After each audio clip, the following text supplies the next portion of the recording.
town council, and what do you want to accomplish the most while in office? My husband and I have lived in Montclair for almost 28 years. It's the longest I've ever lived in one place, a place I am proud to call home. We raised our 2 children here, both of whom attended Montclair Public Schools and graduated from Montclair High School. My years on the council have been rewarding, and I am proud of the many things that I, with the support of a cohesive, experienced council, have been able to accomplish. Over the years, I have helped literally hundreds of residents in the 2nd Ward resolve problems large and small while working on larger issues with the rest of the council. Today, we face a new set of unprecedented challenges. When the next council takes office on July 1st, the township must be poised to recover from the current state of emergency. I want to put my experience to work making sure Montclair returns to being a safe, secure, healthy, vibrant, and wonderful place. I will continue to support our schools, work to keep our streets safe and clean, and support our ambulance corps, police and fire departments, community pre-K, the Montclair Public Library, and the Montclair Art Museum, and our glorious parks. And more than ever, this must be done with the same sense of fiscal responsibility that current council members, myself included, have shown in reducing township debt by more than $60 million since 2012. These are but a few of the important reasons why I'm seeking another term as your 2nd Ward council person. Please stay safe and healthy, and I look forward to years of happiness and security in Montclair. Hi there, I'm Chrissy Thomas, and I'm running for Ward 2 Councilor because in this time of crisis, Montclair needs fresh faces, new voices, and strong leadership. I'd be honored to be part of that change for the better. I've trained for this job my whole life. My education is in public policy, management, and the law. I'm a family lawyer that fights for children's rights. I'm a landlord that knows how hard it is to provide affordable housing in Montclair.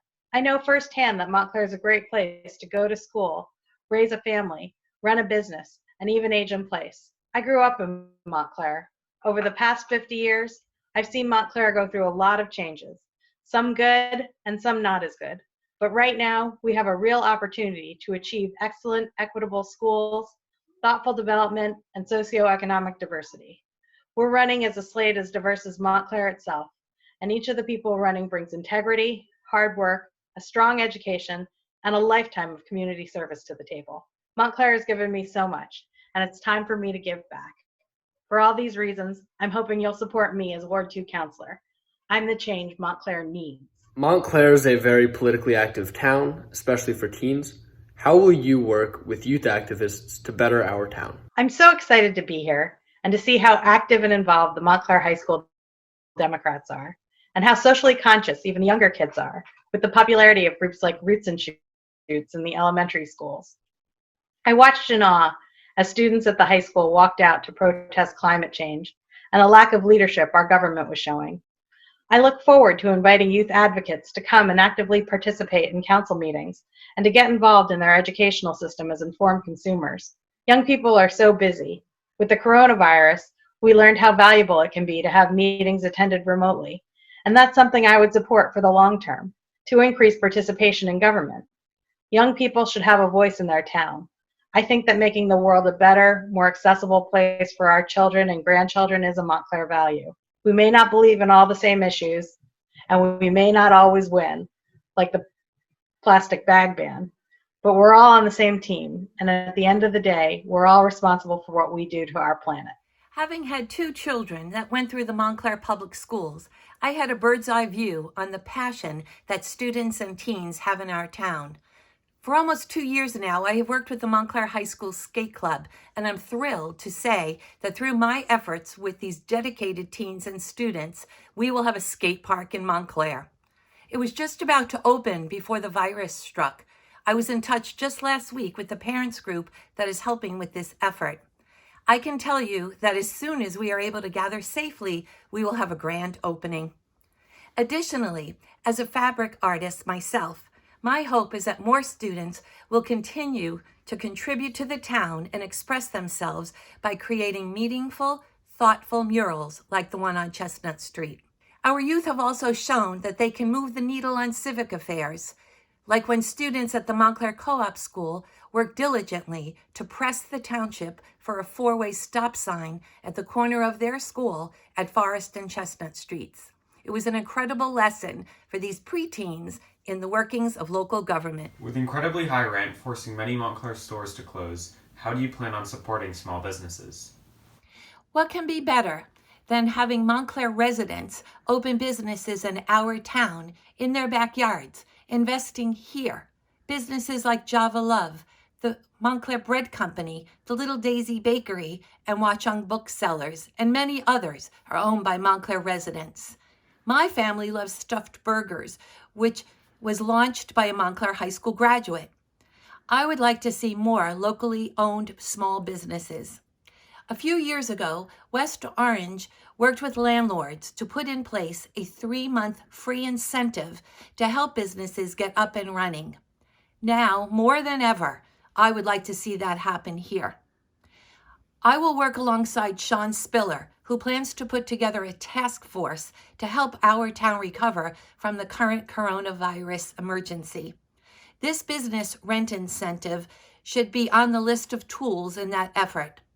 In addition, I would like to see the township hire or put on retainer a grant writer to help small businesses obtain grants from the state and federal government. It can be a daunting task to apply for grants, and support like this would go a long way. Climate change is perhaps the largest issue facing the world in the oncoming decades.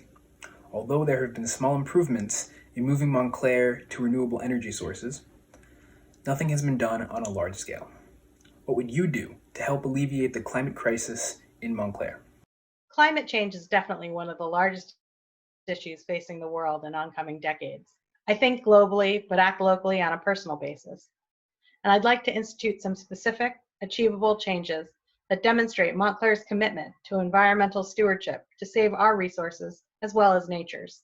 New Jersey's current renewable portfolio standard requires all suppliers in the state to include approximately 18 to 19% renewable energy like solar. However, Montclair's contract requires that our supplier provide us with power consisting of 25% renewable energy.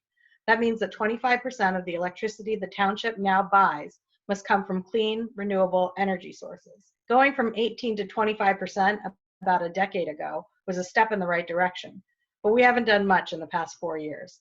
I'd like to aim for 50% renewable energy. There are several suppliers that can carry an even higher percentage. I'd like to see public buildings installed with solar panels.